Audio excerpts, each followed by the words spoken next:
Hola amigos, el tema de hoy es los contratos verbales o por escrito y cómo y dónde enforzarlos. Primero que todo, los contratos verbales son válidos siempre y cuando no sea un fraude, ¿no? Siempre y cuando no haya algo ilegal en ese contrato.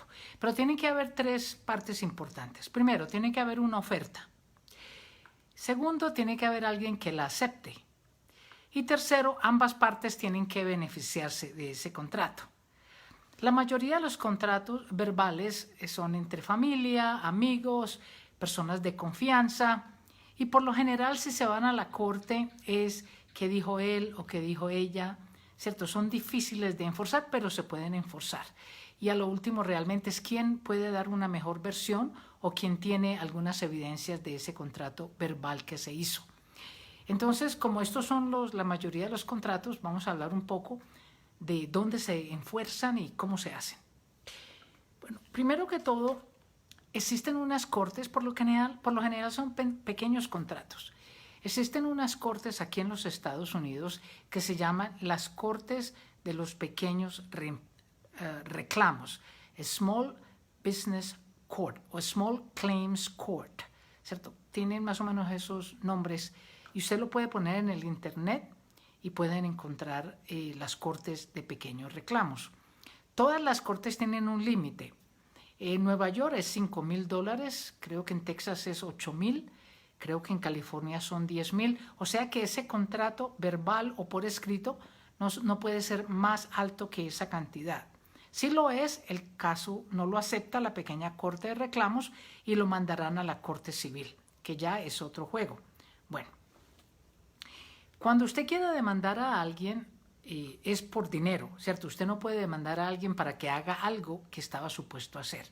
Entonces, supongamos, si yo le doy servicio digamos, a Oscar, el dueño de una casa, y le voy a hacer servicio de landscaping, o sea, de mejoramiento, mantenimiento del jardín, y yo le hago el servicio y él no me paga, yo lo demando por dinero. Si él me va a demandar a mí, me demanda por dinero. Yo estaba supuesta a hacer un trabajo, el trabajo costaba, qué sé yo, $1,000 al mes, no lo hizo y usted quiere que yo, como la persona que hago el trabajo, le debo a ese señor ese dinero. O él me debe a mí un dinero de un trabajo hecho. Entonces quedamos en que siempre es por dinero, ¿cierto?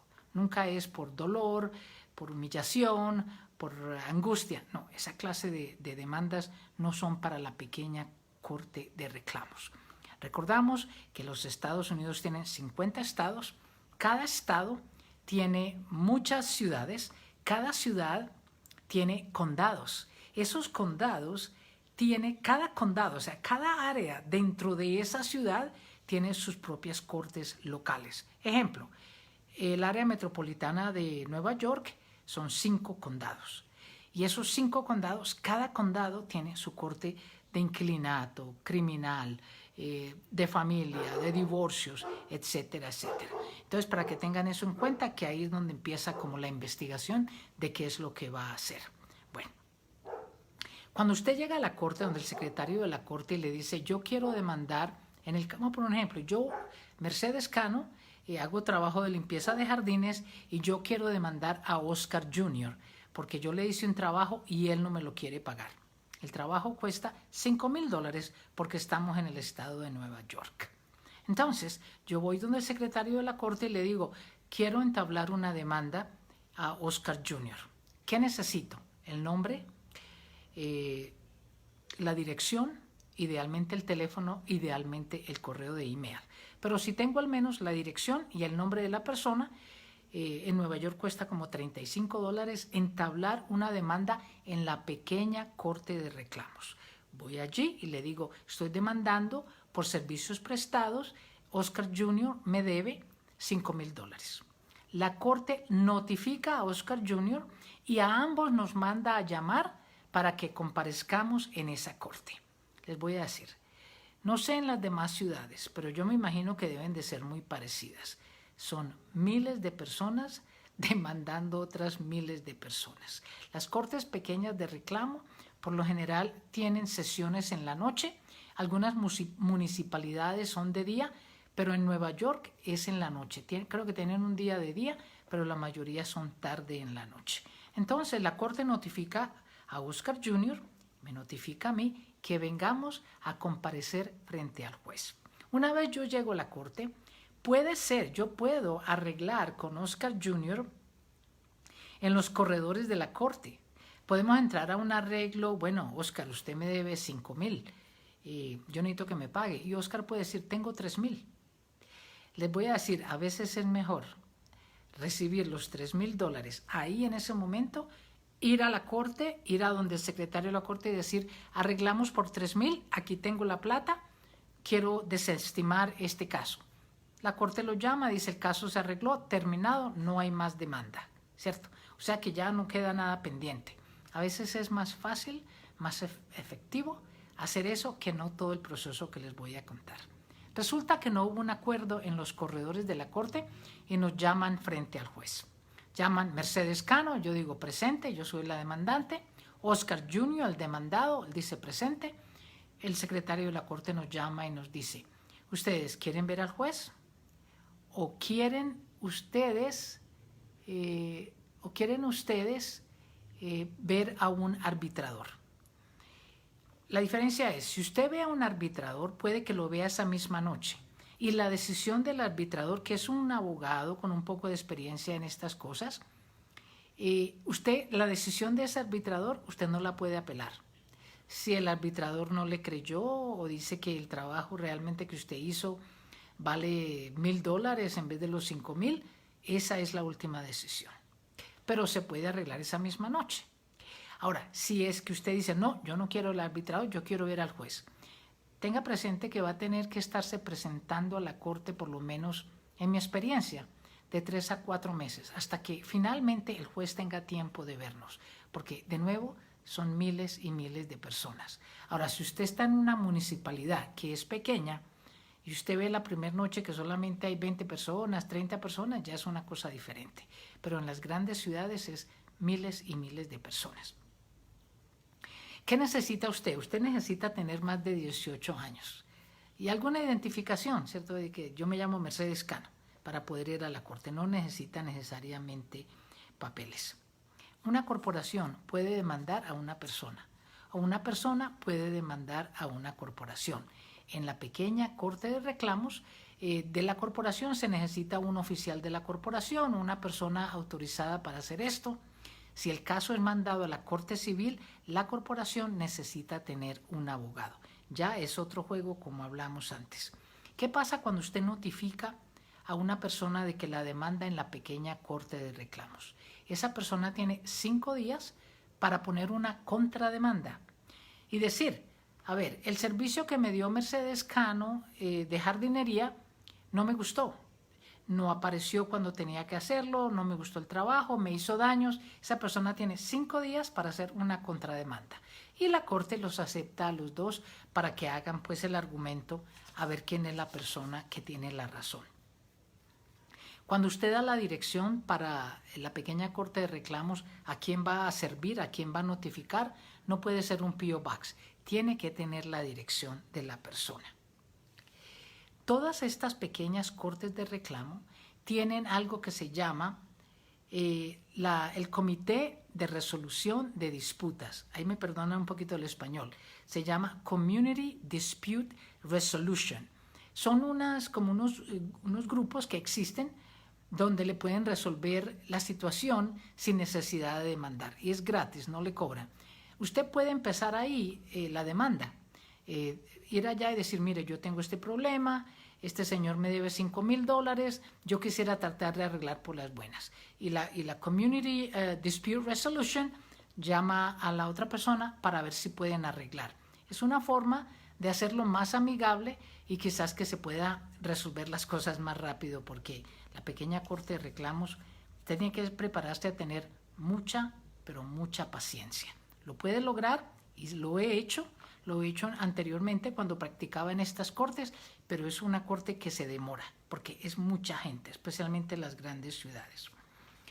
¿Qué contratos verbales o orales se pueden enforzar? Tiene que ser el contrato legal, El contrato no puede haber sido hace 20 años porque ya caducó, tiene que tener un tiempo especial. Ese contrato no puede ser por más de un año, o sea, los servicios no pueden ser por más de un año, a no ser pues que tengan ciertas reglas de recurrencia. Y algunas compañías no se les permite hacer contratos verbales. Por ejemplo, las compañías de las tarjetas de crédito, las compañías que le venden seguros, todas esas compañías tienen que tener contratos. Los profesionales, ciertos profesionales, tenemos que tener contratos si ese contrato es de más de cierta cantidad de dinero. Por ejemplo, a nosotros los abogados tenemos que tener un contrato si ese servicio que vamos a dar es más de $3,000. Entonces, si es de $1,000, puede ser que le dé un recibo. Yo siempre doy contratos, pero hay abogados que dan un recibo y no dan contrato. Está bien, el abogado es el que se arriesga, ¿verdad? Porque realmente pueden haber muy malas interpretaciones en el servicio que yo le voy a dar. Los contratos por escrito son los mejores. Bueno, pero en nuestra comunidad casi todos son verbales, orales. Es un amigo que le pidió a uno que le prestara dinero porque lo necesitaba y uno le prestó dinero. Hay otras personas que rentan un cuarto y no pagan la renta, o yo doy un servicio y no me quieren pagar el servicio, ¿cierto? Entonces esos contratos por lo general son pequeños, no son grandes. Por eso existen estas cortes de pequeños reclamos.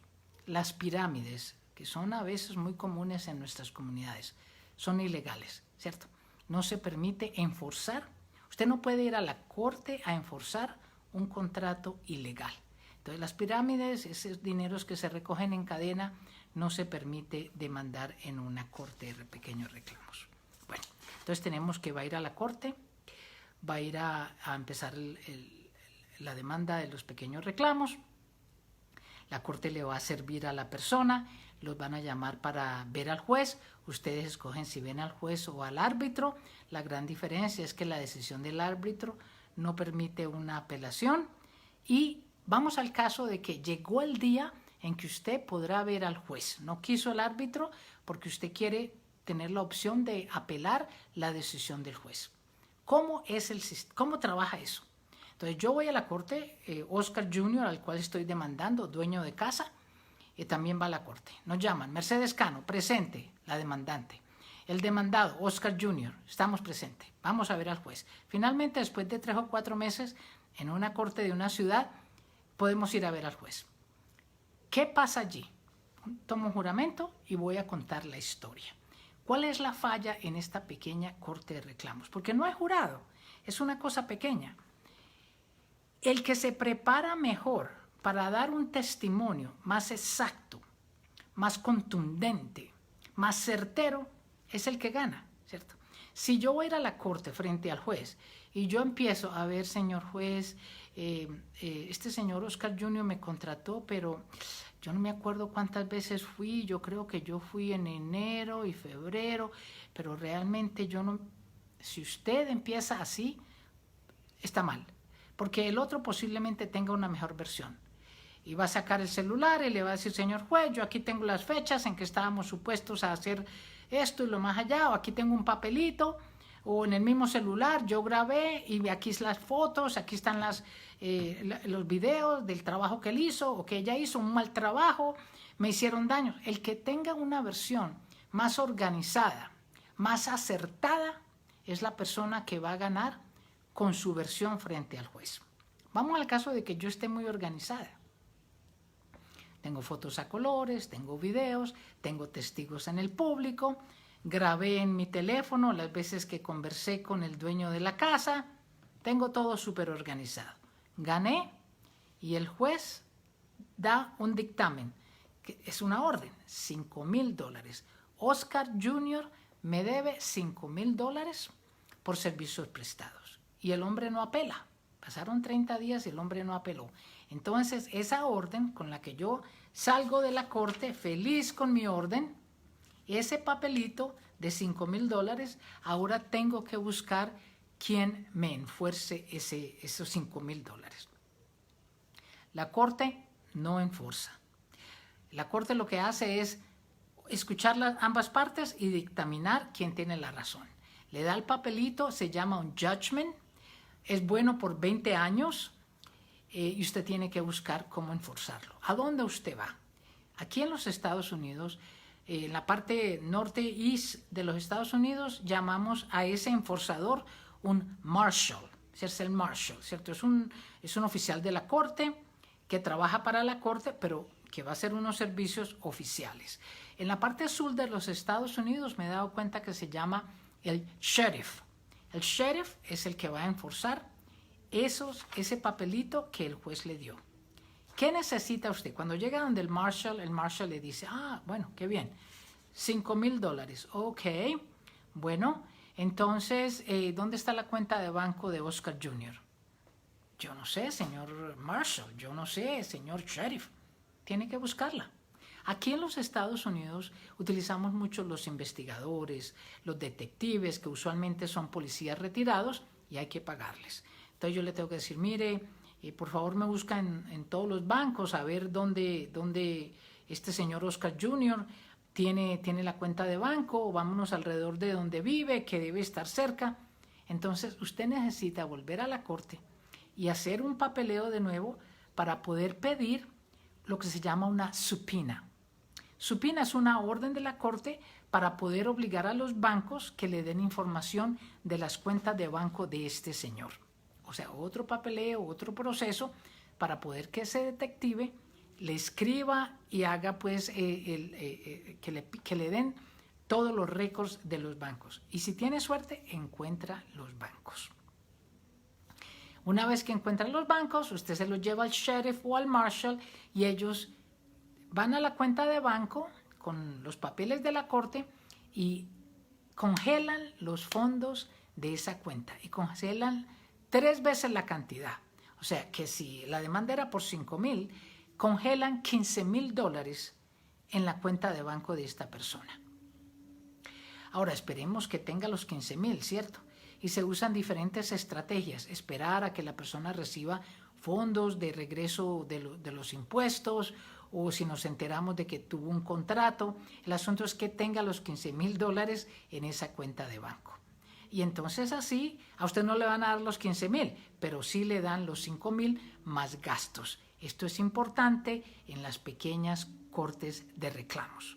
Ahora, ¿qué pasa si usted hizo un trabajo, digamos, para una escuela? Les hizo la acera, ¿cierto? Les arregló la acera en la calle. O le hizo un trabajo de un baño, le mejoró un baño al dueño de una casa. Resulta que no le quieren pagar todo el dinero. Existe algo que se llama a mechanics lien, o sea, una demanda, una intención de demanda en la corte sobre una propiedad, independiente de si la escuela era dueña de ese edificio o si el dueño de esa casa que le dijo a usted que era el dueño simplemente rentaba. Porque ese mechanics lien sirve para notificar al dueño de la propiedad de que hay una intención de demandarlo. Y ese demandante tiene hasta 1 año para empezar la demanda. Créanme que el dueño de esa propiedad inmediatamente va a contactar al colegio o va a contactar a la persona que esté rentando el edificio para que haga inmediatamente un acuerdo con usted. Amigos, se me ha acabado el tiempo. Les quiero informar algo. Estoy haciendo unos podcasts. En los podcasts me podré extender un poco más acerca de estos tópicos y poner unos ejemplos, porque no quiero hacer estos Facebook Live demasiado largos para que ustedes puedan tener el interés de mirarlos. Les deseo una feliz noche y gracias por seguirnos.